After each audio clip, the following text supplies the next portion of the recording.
안녕하세요. 다시 찾아왔습니다. 오늘 밤 저와 함께 어둠의 세계로 들어가 한국의 소름 돋는 이야기들을 탐험해 보시겠어요?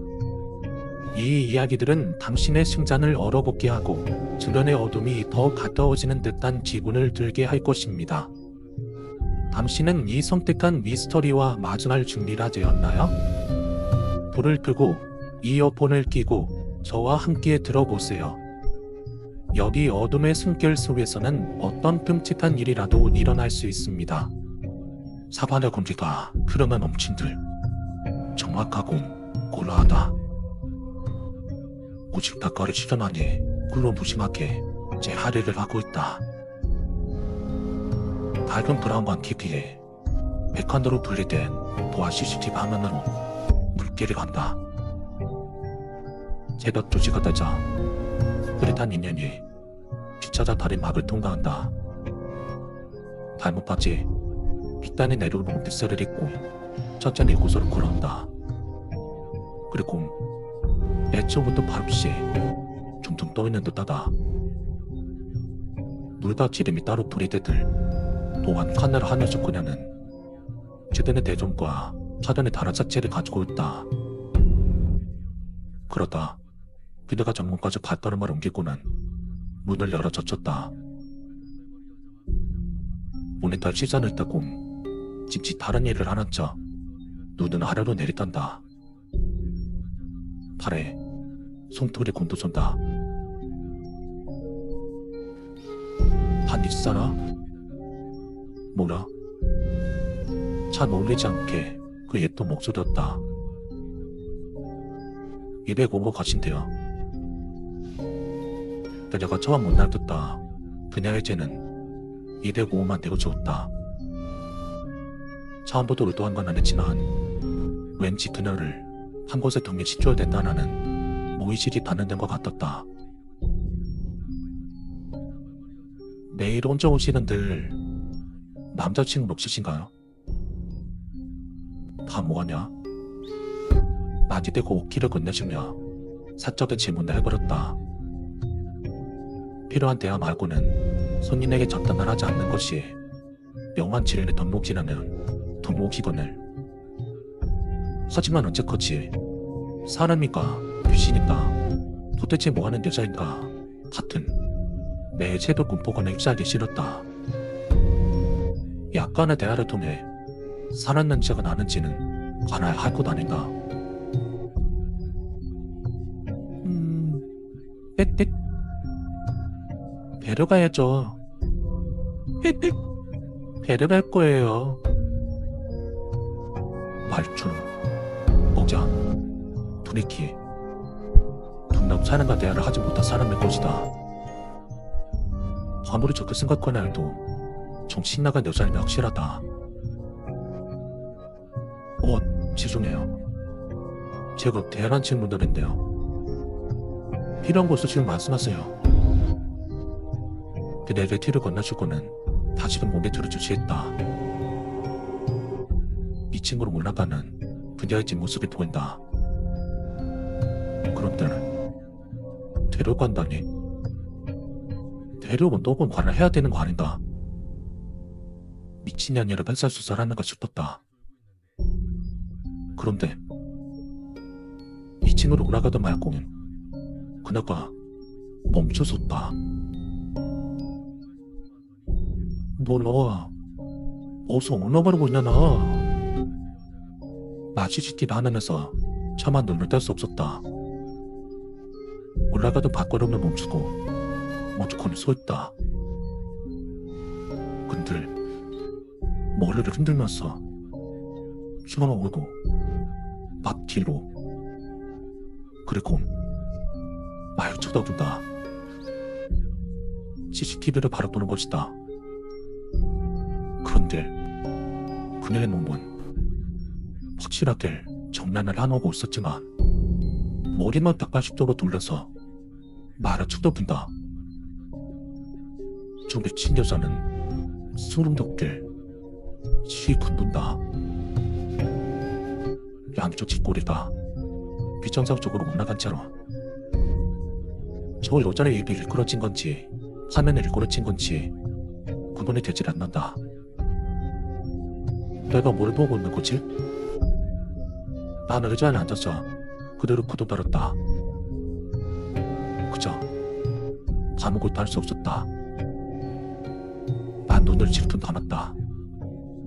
제발 꿈이지. 누구나 그간의 삶 안에서는 신을 찾기 마련했지만 지금의 난 아무 생각이 없었다. 그저 눈을 닫고서는 차라리 기절을 불었으면 좋겠다. 나는 그런 바보 같은 생각을 할 뿐이었다. 식었땀이 등줄기를 따라 흐른다. 그러다 발만한 시간이 지났을다.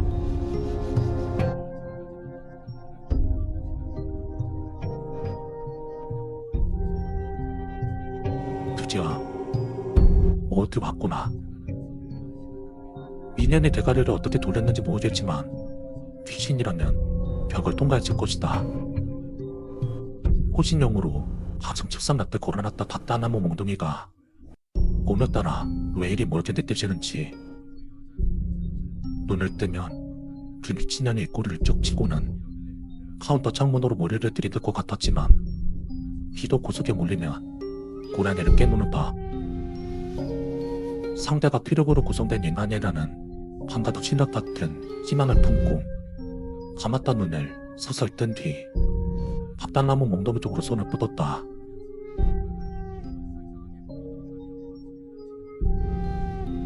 몽둥이를 든 손에 땀이 났다.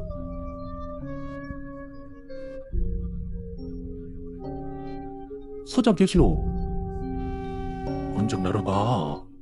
레이러스는 술을 싸갔어.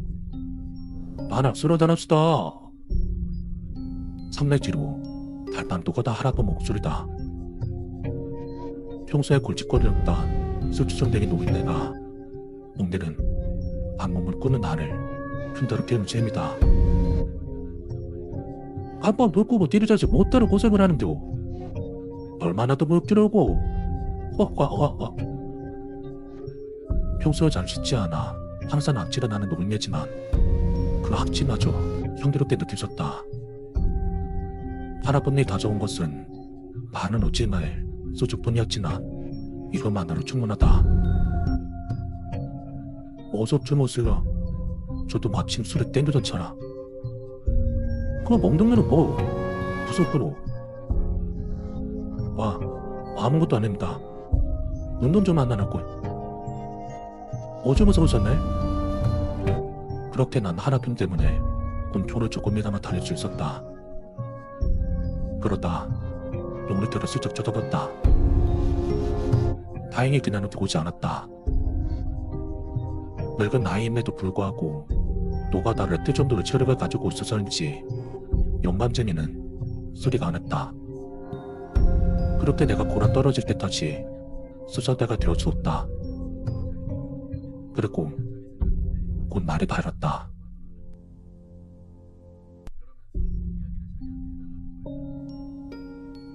열두 시가 되면 깁실 청소를 한다.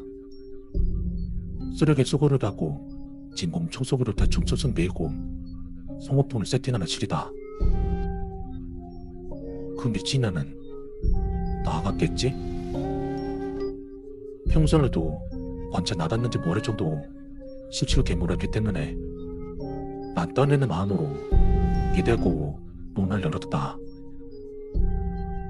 보통 손님이 사용하고 떠난 날에는 살아낸 향취라든지 욕실에서 씻고 나온 샴푸 냄새가 나기 마련했지만 아무 냄새도 나질 않았다. 여자는 받아서 도저히 뭘 하는 것 같다.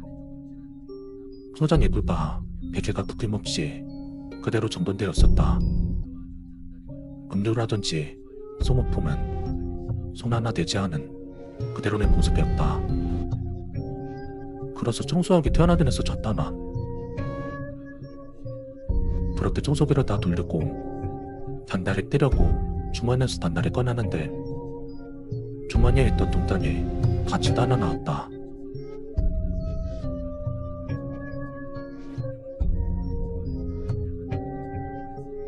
침대 밑으로 범죄는 들어들어갔다. 그리고 곱대로서 당당한 처절하는데 동전 대신 초대에는 등단을 잡혀놨다. 비행 주치녀는 좁은 침대 밑에서 소름 끼치는 데서 날 찾아온다. 그리고 주가 쫙 펴진다. 그리고만큼은 눈을 떠볼 수가 없었다.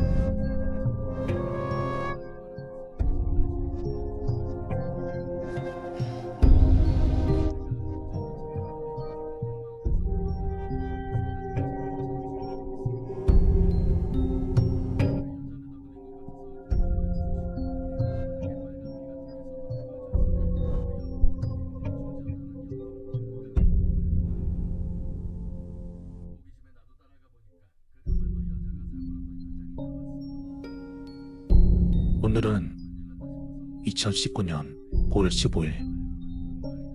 영상을 찍는 현재 시각은 23시 13분. 누군가 이걸 득템된다면 이걸 경찰서로 보내주시거나 신문사에 제보해서 널리 알려지기를 부탁드리겠습니다. 전 제가 지금 살고 있는 이 이상한 변화에 대해 이야기하려 합니다.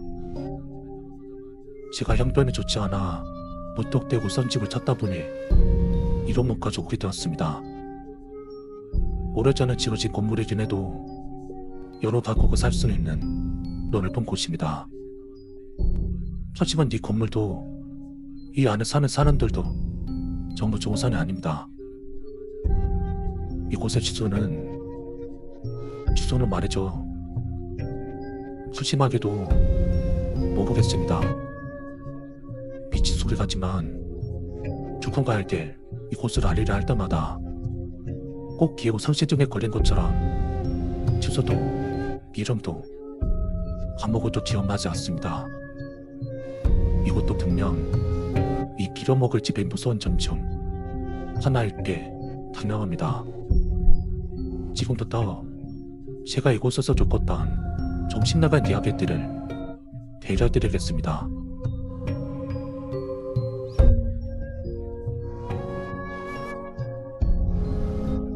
첫 번째로 이곳에 사는 사람들은 전도 인간 같지도 않은 것들입니다. 제 옆집에 살고 있는 사람은 정말 끔찍한 취미를 가지고 있습니다. 자살이죠. 전 매일 아침 복도에서 목을 매달고 죽어 있는 그 사람 시체를 봅니다. 내일입니다. 이해가 가십니까? 그 미치새끼는 매일 아침 자기 집 문 앞에서 목을 매달아 죽습니다. 두 놈이 죽었어야 제가 몇 번이나 직접 확인했습니다.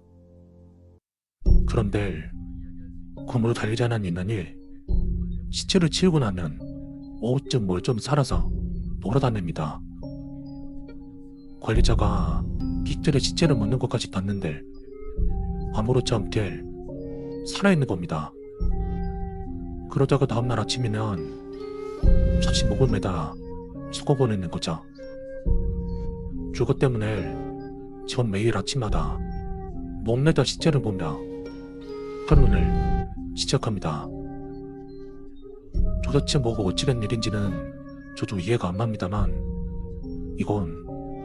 이곳에서 일어나는 끔찍한 일 중 극히 일부 지나지 않습니다. 여기 사는 인간들 중에 제대로 된 인간들은 아무도 없으니까. 그리고 2층에 사는 여자는 분명 사람을 잡아먹고 있습니다. 그 여자가 버리는 쓰레기에는 사람 뼈들이 썩어 있어요. 동물을 빼는 절대 아닙니다. 누가 봐도 어린아이의 죽여버렸습니다. 심지어 그 뼈들에는 아직 살점들이 붙어 있었습니다. 그것도 이빨 자국이 선명한 살점들이. 아마도 어린 애들을 잡아다가 생으로 살점들을 뜯어먹는 것 같습니다. 그리고 이 건물 관리인은 꼭 시체처럼 생기가 없는 모습이지만 정말 무시무시한 사람입니다. 거주민들 중 누구라도 이곳을 빠져나가려면 전혀 주저하지 않고 머리를 부숴버립니다. 아무런 말도 하지 않고 맨손으로 느껴버리는 겁니다. 그렇게 끔찍하게 죽은 사람을 벌써 2명이나 봤습니다.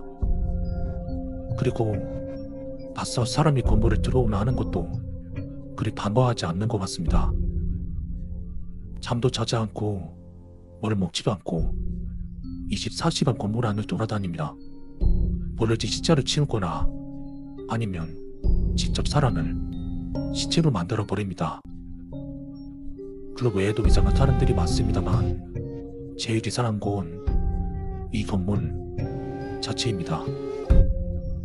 설명할 수 없는 무서운 일들이 수없이 일어납니다. 제것만 말씀드리면 매일 밤 벽 속에서 마이의 울음소리가 내립니다. 여기서 꺼내달라고, 배고프다고, 못 먹어 보고 싶다고 배째롭게 울고 있습니다. 그리고 침대, 어린아이같이 들릴 수 있겠지만 제공 침대 밑엔 괴물이 있습니다. 꼭 사람과 두꺼비를 섞어놓은 것처럼 생긴 끔찍한 그곳이 침대 아래 구석대 자리에 잡고서 저를 빤히 쳐다보고 있습니다. 지금은 꿈쩍도 하고 있지 않지만 언제 그들 뛰고 나와서 저에게 이빨을 드러낼지 모릅니다. 그리고 가끔씩 낯선 여자가 우리 집 창문 앞으로 떨어집니다. 쿵 소리가 나서 창문 밖을 내다보면 웬 여자가 피투성이 같은 칠 바닥에 널브러져 있습니다. 춥진 않았는지 조금씩 꿈틀대는데 제가 도움을 요청하기도 전에 관리인이 나타나서는 여자를 질질 끌고 갑니다. 똑같은 일이 몇 번 있었는데 떨어지는 여자는 항상 다른 사람이었습니다. 관리인이 끌고 간 여자들이 살았는지 죽었는지는 저도 잘 모릅니다. 이것 말고도 일에 남기도 싫은 끔찍한 일들이 하루에도 몇 번씩 일어나고 있습니다. 제가 가고자 하는 곳에서는 또 어떤 일이 일어나고 있을지 생각하기도 싫습니다. 저도 처음에 이곳을 벗어나가려고 관리자의 눈을 피해 도망쳐보기도 했지만 정신을 차려보면 다시 제 방 안에 있었습니다. 이곳에선 잠도 제대로 자지 못합니다. 눈을 감으면 누군가 제가 생물들을 따라하겠다 제 피부를 퍼먹부를 듭니다. 꼭 사람의 얼굴을 가진 거미같이 생긴 녀석들입니다. 그것들 때문에 항상 주변을 경계합니다. 성능 부족에 시달리고 있습니다.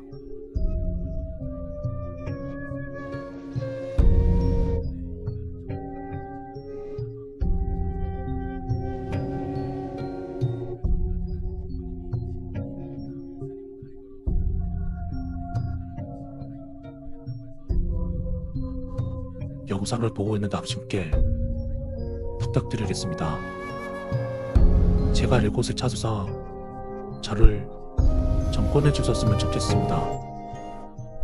경찰이건 군인이건 함께 와서 저를 구해주세요.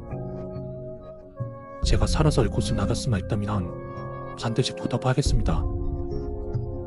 제 이름은 김지은.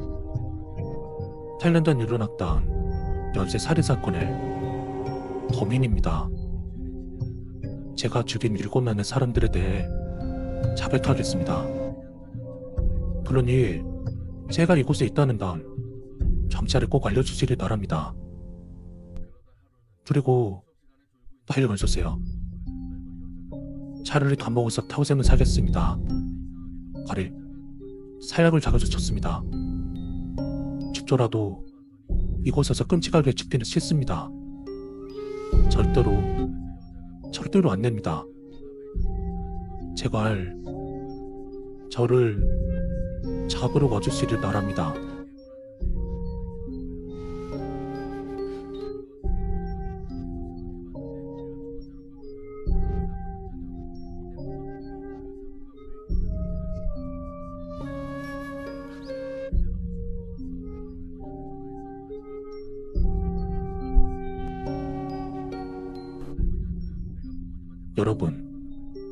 여러분들 친구지는 말이죠.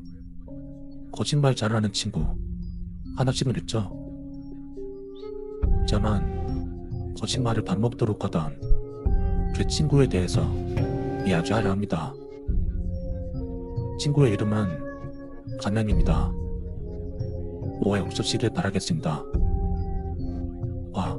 그리고 이 이야기는 실화입니다. 그럼 시작하겠습니다.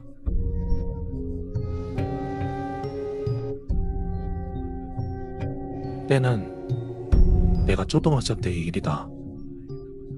내가 어렸을 적에는 내라 컴퓨터 가격이 1회 50만원부터 시작했던 걸로 기억한다. 그러니 밖에서 공짜고 놀고 친구껍질이나 그런 장난으로 시간 때우는 게 대다수.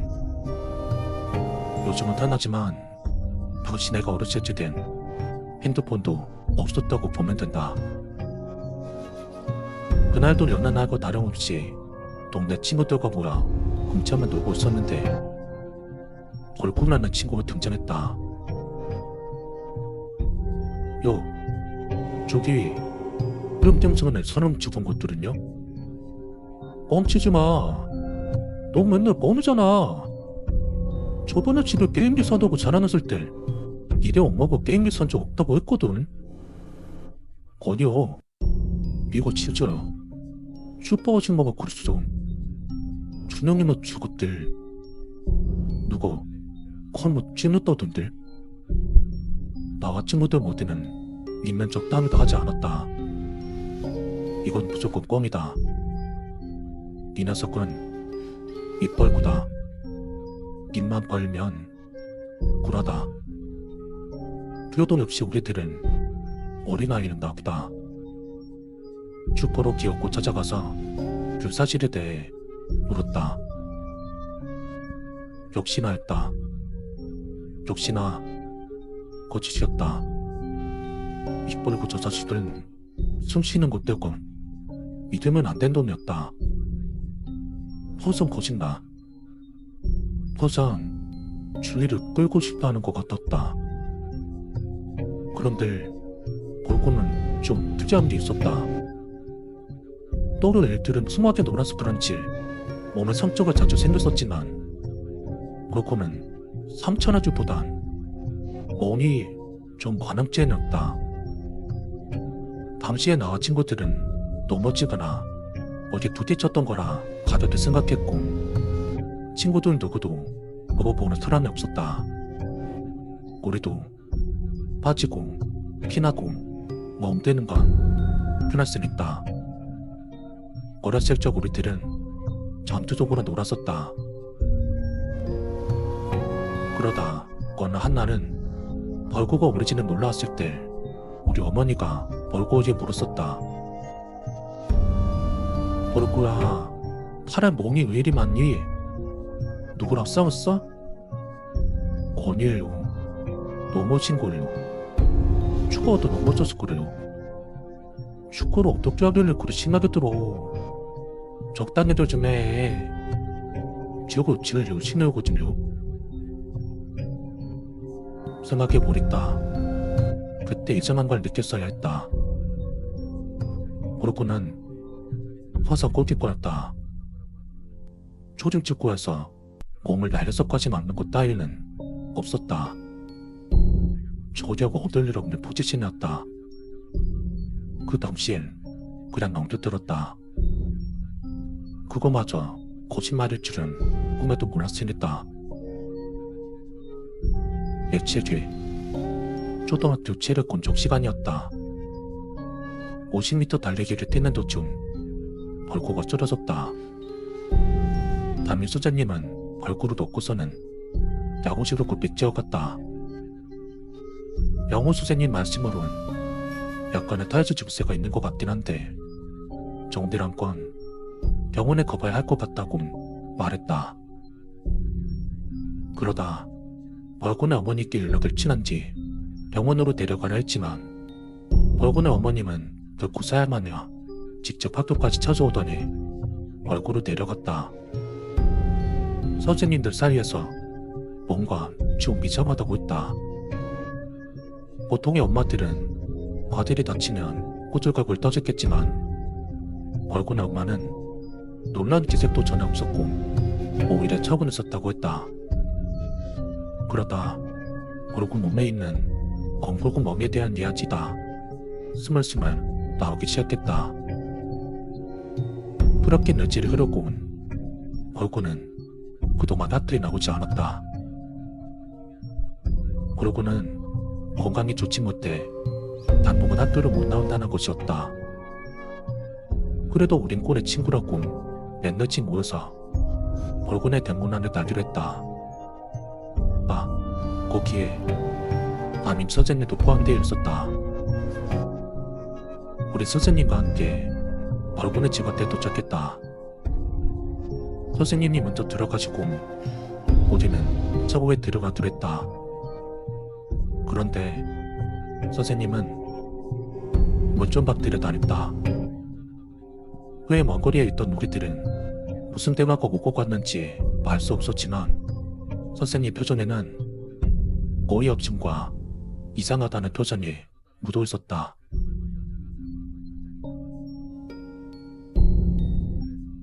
그날 초저녁쯤 운동장에서 놀고 있는 우리에게 벌코가 나타났다. 건들 벌코의 얼굴은 엉덩이였다. 어째서 먹고 온 게 거칠했다. 벌코는 울면서 얘기했다. 예를 들어 너 좀 살려줘. 오빠가 날 죽일 것 같아. 지금 도망 나온 거야. 나 좀 살려줘. 그때 알아차렸어야 했다. 당시 벌코가 우리에게 울며 말할 때 우린 그것마저 뽀레일 것이라 생각했다. 우리 모두는 장난치지 말라고 했다. 누구랑 싸웠냐며 그저 웃기만 했었다. 그렇게 10분 정도가 지나고 벌코의 엄마가 벌코를 찾으러 왔다. 벌코는 무릎까지 꿇으며 살려달라고 빌었다. 나와 친구들은 그 모습을 지켜볼 수밖에 없었다. 그 감정이 너무 의잔해서 어머니께 말씀드렸다. 아마 친구들도 부모님들께 말씀드렸을 것이다. 그리고 당일 저녁 벌군의 집 앞에 우리 아버지와 다른 친구 부모님들이 모였다. 홍대가 너무 지나친 걸 알게 부모님들이 벌군의 부모님을 말리러 왔다가 친구네 아버지가 먼저 문을 두드려줬다. 벌군의 집 앞에선 누군가의 숨소리가 흘러나오고 있었다. 벌군의 부모님은 문을 열어줄 마음이 없었던 것 같다. 그러다 친구네 어머니는 옆집에 들어가 경찰을 신고했다. 집에서 아이가 우는 소리는 들리는데 문은 열지 않는다고. 얼마 뒤 경찰이 도착했다. 그런데 경찰이 문을 힘껏 두드려도 역시 열어지지 않았다. 이 잡음을 느낀 경찰은 119에 전화해 긴급히 문을 열어주랬다. 어느덧 119 도착으로 문을 연 뒤 어린아이들은 그 감정을 볼 수 없었지만 그 감정을 지켜본 어른들은 정말 그걸 분치 못했다.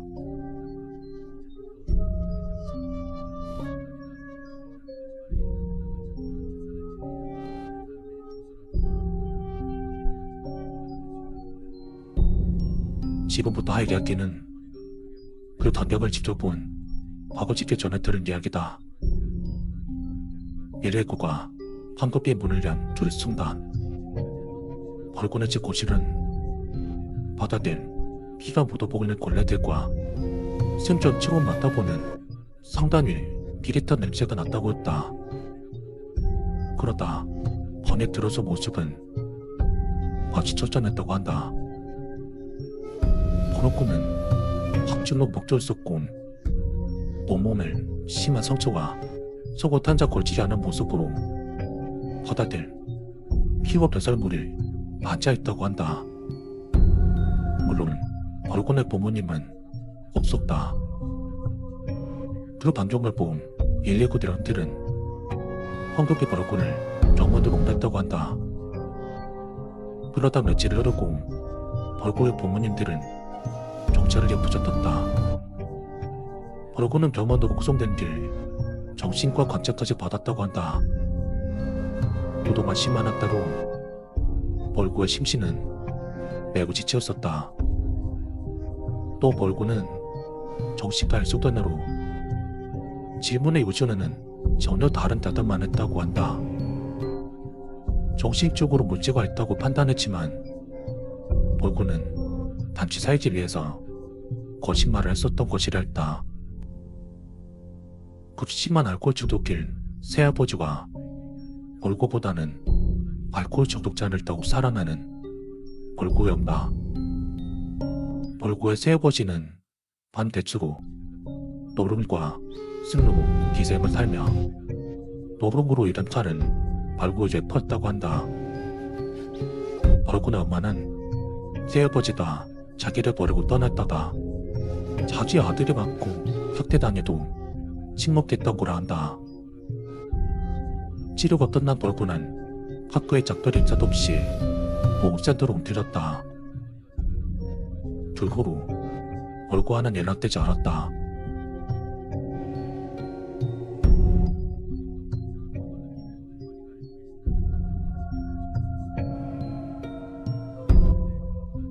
그리고 약 17일을 이르는 뒤 동창회에서 벌구를 만났다. 모두들 너무나 반복했다. 그리고 인해서 오를 적 울고 그대로 있다. 석인이 되어 만난 우리들은 신나게 술투를 퍼부어댔다. 그러다 술자리가 묻어있고 어떤 손녀석이 말이 취했는지 벌구에게 두만 실증을 저질렀다. 그들 많이 아팠냐? 부모들은 어찌 되었냐? 진짜 아무리 취했다지만 생각 없는 새끼였다. 벌구는 이야기를 가만히 듣다가 자리에서 벌떡 일어나더니 주먹을 휘둘렀다. 충분히 이해했다. 그리고 벌구가 말했다. 야, 얘네들 내가 여기 왜 왔는지 알아? 니네 돕고 싶어서? 아니야. 얘들이 원망스러워서 나왔어. 내가 그때 얼마나 무서웠는지 알아? 그 개새끼가 어디다 말하면 질진다고 협박하더라. 어떻게든 니들을 알아주길 바랐어. 너무 힘들고 무서웠다고. 니들은 한 번이라도 나한테 관심 준 적이 있냐? 믿고 있었다. 모두 믿고 있었나 보다. 벌구는 항상 거짓말을 하면서 자신을 봐주길 원했다. 얼마나 아픈지, 얼마나 힘든지 말하다 나는 곳이 없다. 니들 보는 게 오늘의 마지막이라고 생각하고 온 거다. 맞춰서 생각하지들 말고 그냥 어떠한 사람이라 생각해. 그렇게 벌구는 가버렸다. 벌구의 뒷모습을 직접 보던 우리는 아무 말도 할 수 없었다.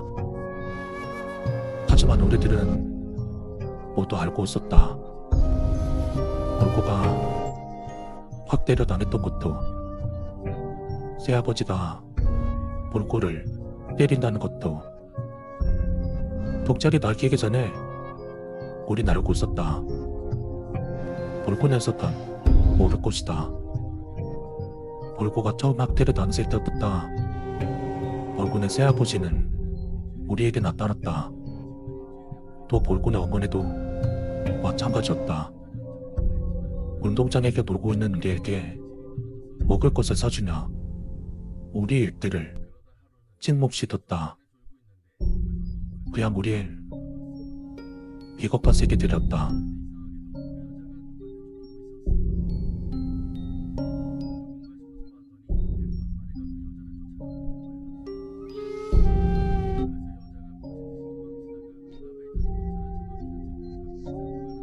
혹시나 이 둘이 제 친구에게 전해진다면 꼭 미안하다고 말해주고 싶습니다. 미안했어.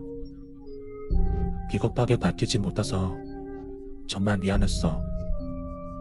용서를 바라는 게 아니야. 앞으로 무슨 일을 하든 좋은 일만 있길 바랄게. 다시 한번 모르고 봤으면 좋겠다. 진심으로 미안하다고 꼭 전하고 싶다. 친구야.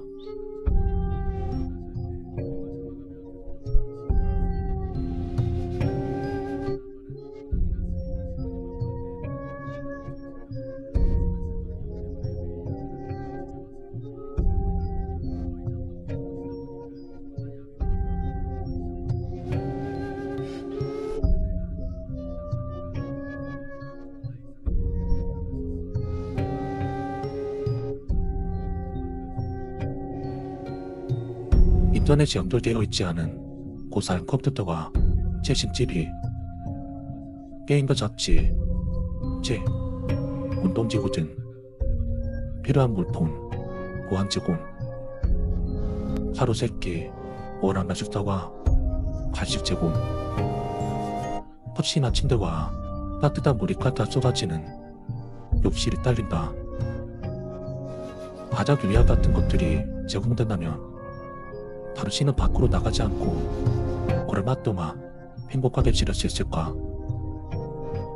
한 달에 사람도 있을 것이고 1년에 사람도 있을 것이고 평생 살아도 좋다는 사람도 있을 것이다.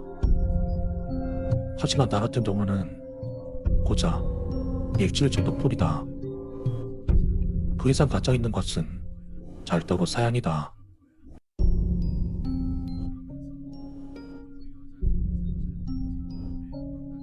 난 벽에 걸린 달력으로 어느 날짜에 빨간 X표를 쳤다. 누군가에게 천국처럼 보이는 이곳을 갇힌 지 오늘 정확히 4개째 되는 날이다. 앞서 말했듯이 난 이미 이곳이 지긋지긋하다 못해 초무스러울 지경이었다. 담요 많았다고 편한 곳인데다가 언제든 맛있는 음식을 먹을 수 있지만 타인에 의해 강제로 이곳에 갇힌 내재는 그저 모든 것이 짜증날 뿐이었다.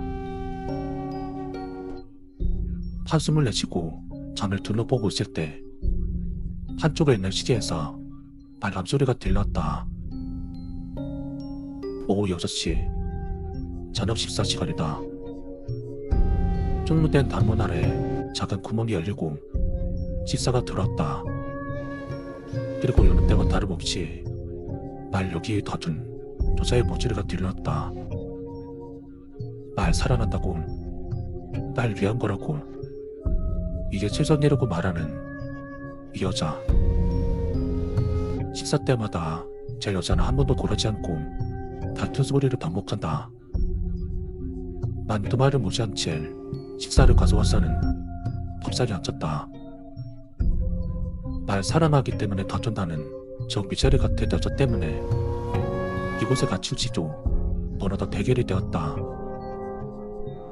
내 머릿속은 몸통 이곳을 탈출하고 자유를 되찾자는 생각으로 가득 차 있었다. 어떻게 해야 이곳을 나갈 수 있을까? 창문으로 탈출하는 건 창문이 죽고 세창살로 막혀 있어 불가능하다. 식사 시간에 구멍으로 들어오는 여자 손을 낚아채고 문을 열려고 소리치는 방문 없이 힘들 곳이다. 저 독한 여자는 절대 문을 열지 않을 때 분명했다. 사람이랍시고 사람까지 걷어내는 여자네. 더 볼 것도 없다. 저게 구멍을 뚫는 생각도 해봤지만 시간이 얼마나 걸릴지 알 수 없는 노릇이었다. 아무리 생각해도 이렇다 할 방법이 떠오르지 않는다.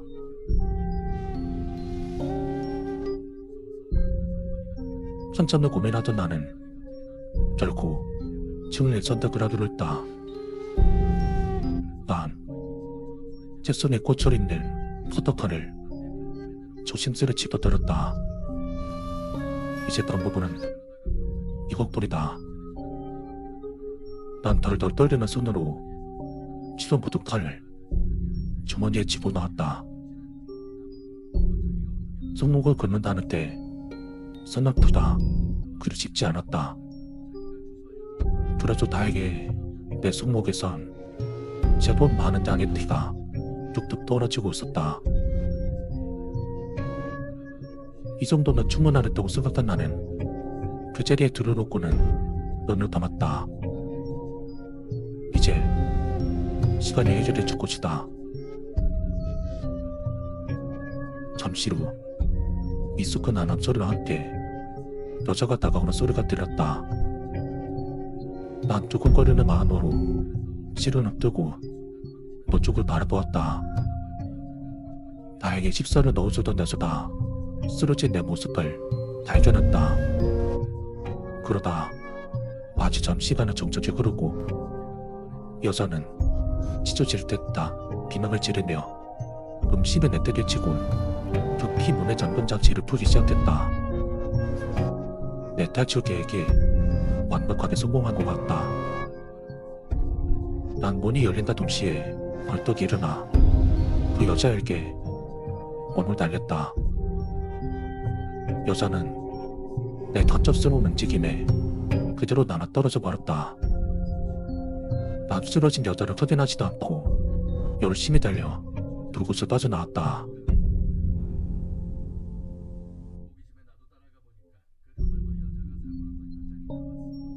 여자가 쫓아오지 않는다는 걸 확인한 나는 거친 숨을 몰아쉬곤 주머니에 있던 천조가리로 손목을 지으렸다.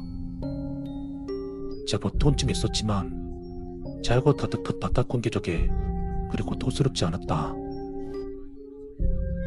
100일간의 고통의 시간.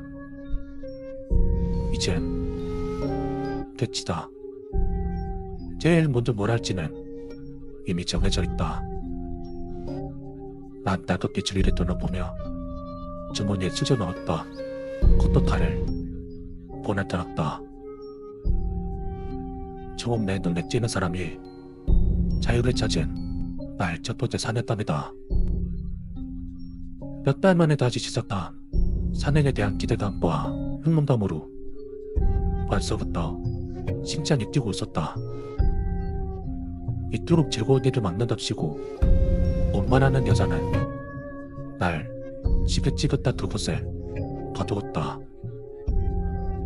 날 사랑한다면서 날 위한 일이라면서 이것이 최선이라면서 그 여자의 영건한 주작으로 덧채웠던 매질은 내겐 너무나 힘든 시기였다. 하지만 이제 난 다시 자유를 찾았고 이 벽화 세상에서 예전처럼 즐겁게 살 수 있을 것이다. 적어도 경찰에 잡히지 않는다면 말이다.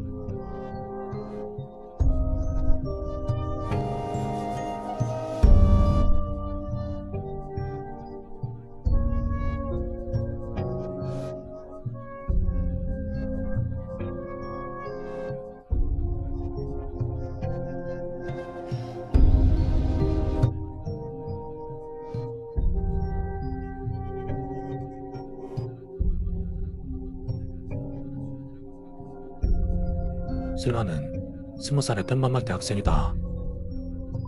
1학기가 끝나갈 무렵 딱히 할 것도 없었다. 슬라는 용돈이나 벌어볼 심산으로 시간 나간 아르바이트를 시작했다. 난생 처음 해보는 아르바이트였기 때문에 조금이나마 설렜다. 그가 평소 게임을 좋아하는 이유도 한몫했을 것이다. 그래서 손님이 적은 야간 시간을 선택했는지도 모른다. 그런 결과 일하게 된 곳은 바다마비시다. 그리고 이상한 일은 그가 일한지 정확히 모른 채 다른 날부터 시작되었다. 여느 때처럼 손님들이 대부분 빠져나가 금연석 몇 군데에서 오타쿠 같던 아저씨들 6명이 그날 손님의 전부였었다. 금연석은 텅텅 비어 20대의 컴퓨터는 전부 꺼져 있었고 평소와 같이 수녀는 금연석 맨 안쪽 자리에 있는 11번 자리의 컴퓨터로 한짝 빠져있는 게임을 즐기고 있었다. 11번 자리는 카운터가 접어 거리가 있는 곳이었지만 손님이 들어오면 문에 달린 기계음이 울려 퍼지므로 승아는 불편함을 느끼지 못하고 있었다. 다툼 라면이나 음료수 중에 주문 같은 경우도 자리마다 달려있는 벨이 있었기 때문에 더욱 그랬다.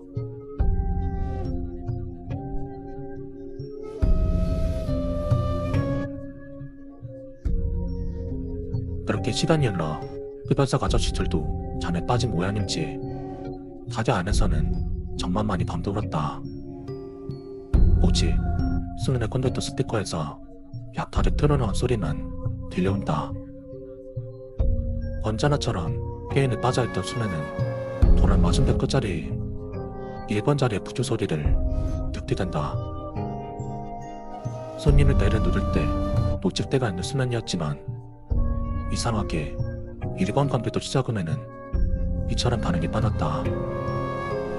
자신이 사용하고 있는 컴퓨터를 제외하고는 전부 꺼져 있으나 적상이건을 이상하게 1번 컴퓨터에만 털이 주르고 있었다고 한다. 들어온 손님도 다가 손님도 없는 데다 설사 누가 치고 간 곳이라면 뭉치지면 퍼져갈 수 있는 게 당연했을 터였다. 이상하게 생각한 수레는 답순한 노사통이라고 생각할 뿐이었다. 승만은 자리에서 일어나 1번 자리에 컴퓨터로 가서 시스템 종료를 시키고 자리로 돌아서는 다시 게임에 빠져든다. 시간은 새벽 3시 40분을 가리키고 있었다. 그러다 타임사또가 게임에 일중하는데 또다시 들리는 바퀴 소리. 설마 하는 마음에 수련의 고개를 돌려본다. 헌데 이건 뭐라 설명해질지. 1번짜리 모니터에서 1동 로고가 나타나며 부뚜기 떨고 있었다. 수련은 자숙스럽게 일어나 한 번 더 1번짜리 컴퓨터를 끄고는 다시 돌아왔다. 자리로 돌아와 보니 게임 속 죽어있는 캐릭터를 바라보며 수련은 주먹을 었다. 그리고 그 순간 붐 하는 소리와 함께 다시도 들려오는 컴퓨터 부태 소리. 역시나 1번짜리 컴퓨터였다. 여기까지 이르자 수연은 알 수 없는 부지런함에 사로잡혔다. 자리에서 일어나 주변을 둘러보는 수연. 아내나 다름다 그날의 아저씨들은 윤이 골아 떨어져 등받이 의자에 목을 기댄 채 입까지 벌리고 자고 있었다. 단순히 자기를 굴려주려고 예방 컴퓨터를 트고 걸린 다루로 따라다 자나 신용을 하나는 인간들로는 전혀 생각되지 않았다. 그리고 마치 기계처럼 예방 컴퓨터로 가서는 다시금 시스템 중독을 닫다. 불길한 마음을 애써 뒤로하며 다시 자루로 돌아앉았다. 그리고 이번엔 게임을 하는 게 아닌 1번 자리 쪽으로 몸을 돌려 잠시 버그를 했다.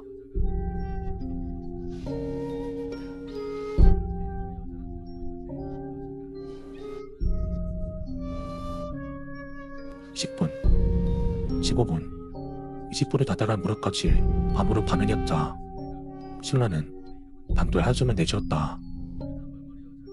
단순한 오작동일 거라 확신한 곳이었다.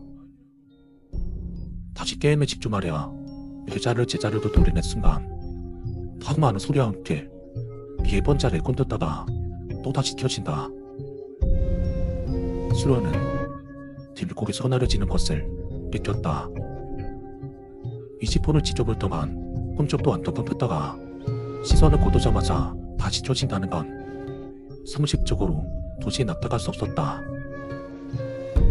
그렇게 모관이 넋이 나간들 일본 컴퓨터를 바라보는 수련. 민동을 오고 사라지냐 파란색 바탕화면이 나타난다. 그런데 잊을 수 없는 일이 일어났다. 일본 컴퓨터의 허서가 미친듯이 지금 지지직적하는 게 아닌가. 아이콘을 클릭하는 것도 아닌 그냥 마구잡이로 누군가 마우스를 움직이는 것처럼 저거 심하게 일적거렸다. 말세로 색다르게 지른 순환은 음악이라도 틀어야 진정 날 것 같다. 재빠르게 카운터로 뛰어갔다. 물론 켜진 일본 컴퓨터를 카운터 메인 컴퓨터로 강제 종료시킬 세나지였다. 판고는 나는 빠르게 걷고 있었다고 생각한 수련이었지만 일본 컴퓨터로 지나치는 그 순간만큼은 절대 빠르게 느껴지지 않았다. 뼈다한 고개를 쓰다 일본 컴퓨터를 보지 않으려 뗐으며 간신히 카운터까지 도착한 수련의 몸에선 식은땀이 비오듯 흐르고 있었다. 서둔호 메인 컴퓨터 앞에 앉은 수련은 서둔호 음악 재생 버튼을 눌러 볼륨을 최대한 더 제틀어 넣었다. 그리고 바로 서버로 넘어와서는 일본 컴퓨터를 강제 종료시켜버렸다. 일본 컴퓨터가 꺼진 것을 확인하고 나서야 수련은 조금이나마 긴장이 풀리는 것을 느낄 수 있었다.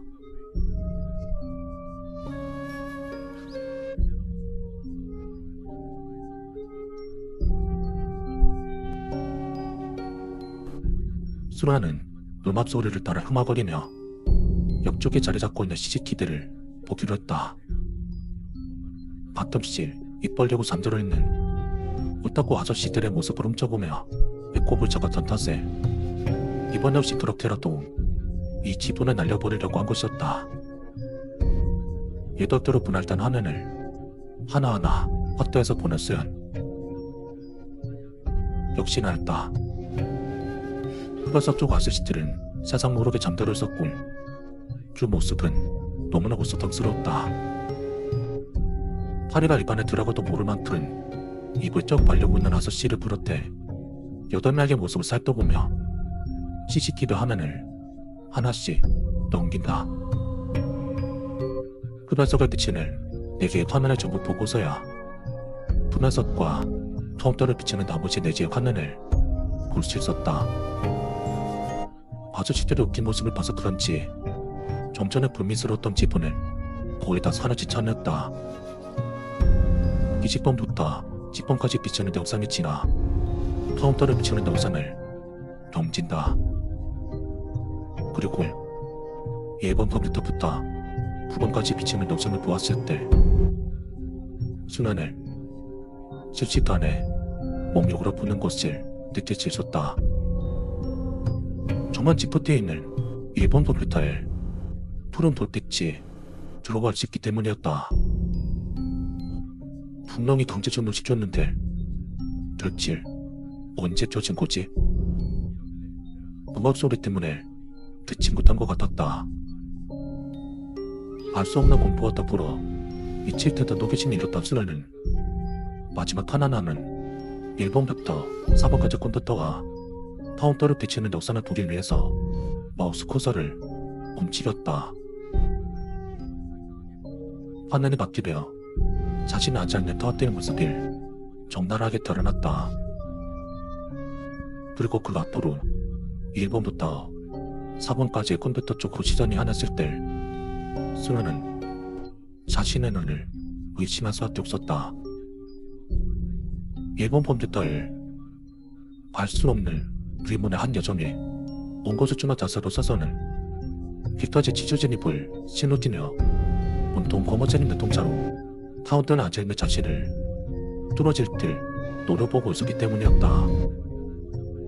수나는 재빨리 고개를 돌려 일본 컴퓨터 쪽을 바라보았지만 아무것도 보이지 않았다. 잘못 본 거지. 그래, 잘못 본 거지 그럼.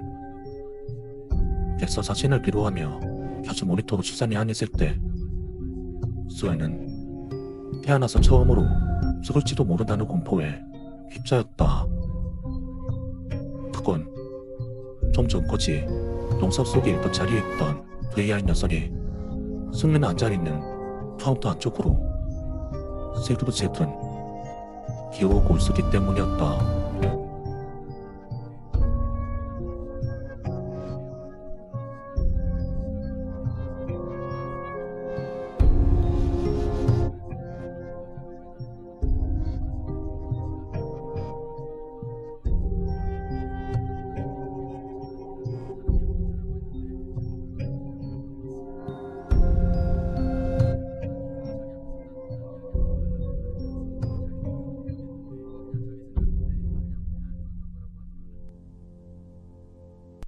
나는 널 용서한다. 무라일씨가 날 무시하고 날 보던 나를 용서한다.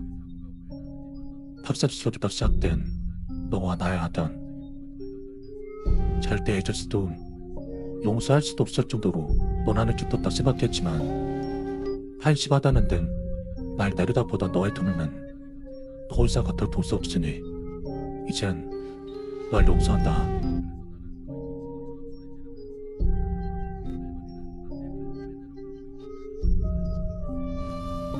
너를 용서한다. 나에게 심한 말을 하며 독을 퍼부었던 나를 용서한다.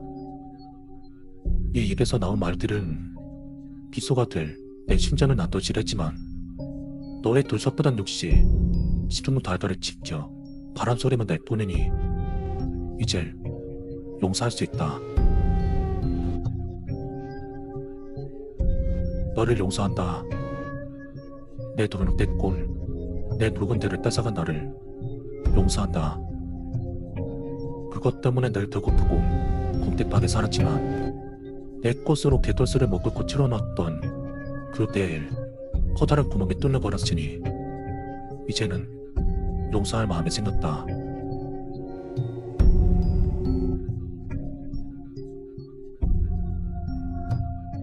용서한다. 너를 내게 휘두른 폭력을 전부 용서한다. 서로가 고통스러워 눈물이 마를 한 없었지만 날 압도하던 너의 팔과 다리가 전부 뭉그러져 뼈가 소밥으로 튀어나오고 살점이 터져 나갔으니 아주 기쁜 마음으로 날 용서하겠다.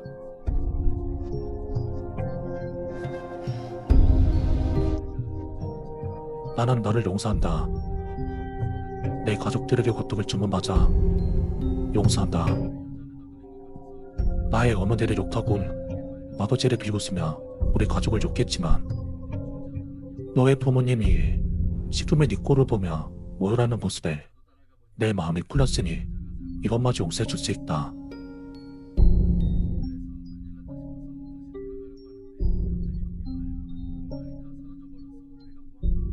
너를 용서한다. 내 인생을 쓰디쓴 지옥으로 만든 너지만 이제 널 용서한다. 내 자존감을 짓밟고 내 마음을 무참히 부숴버린 너지만 이젠 널 용서한다. 아니, 용서하는 것을 넘어 공의력 감사의 마음을 너에게 전하고 싶다.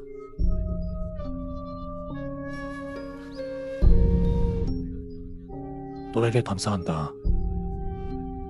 네가 오토바이를 타다 빗길에 미끄러지고 아스팔트에 갈려나가 끔찍한 고통을 받았음에도 끝내 살아나줌에 감사한다.